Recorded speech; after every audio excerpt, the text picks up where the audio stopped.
Hamden is one of the more dynamic communities in the city of Baltimore. What we know about Hamden is 36th Street, a vital, vibrant community dominated by restaurants and shops of various kinds.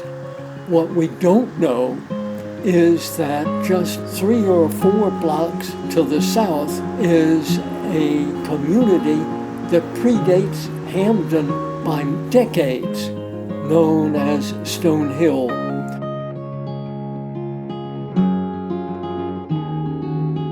My book is an oral history of Stone Hill, this neighborhood next to the cotton mill. Baltimore grew up in the 1800s as a shipping port. With the sailing ships, there was need for cotton duck for sales. And this is what the Mount Vernon Mill initiated. And to house its workers, it built 23 stone duplex houses, now known as Stone Hill. You really have to know what you're looking for to find Stone Hill. This is Keswick Road. From here, anyone driving by or even walking by would never know that Stone Hill was here. If you walk around, you have the feeling of being in a Welsh village.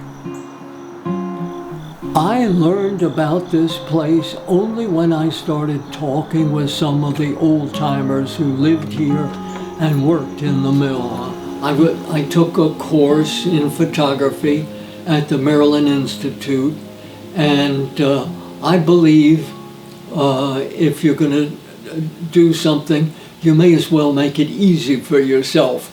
So I started photographing the people here in the neighborhood.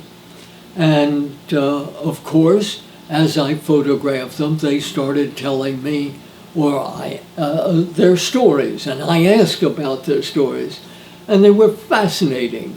I mean, it was a life that I had not known. They go back to a time when toilets were outside in the yard, the water was outside at the town pump. Heat was the kitchen stove, no more. Light in later years was gas. Before that, candle, I suppose. Life was based around human connections, not cell phones and television and the rest. All of that came, and the people talk about those things coming and what a difference it made in their lives. He was supposed to come and see me that night, and he didn't know he was supposed to come. So here he come in his baseball clothes, all sweating. We poured the whiskey in the chicken water, and her old rooster, he had got into it and he got loaded.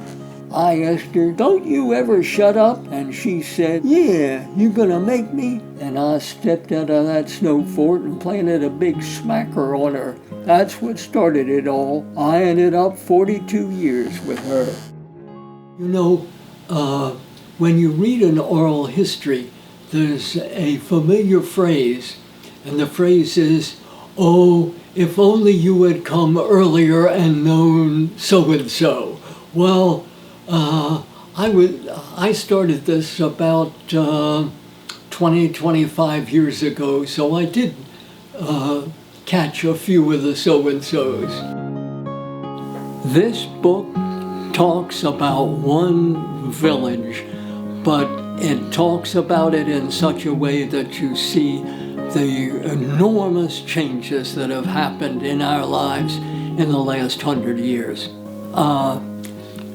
In some ways, these changes have made life much easier, but what they have done that is so bad is to isolate us and indent us to machines rather than people.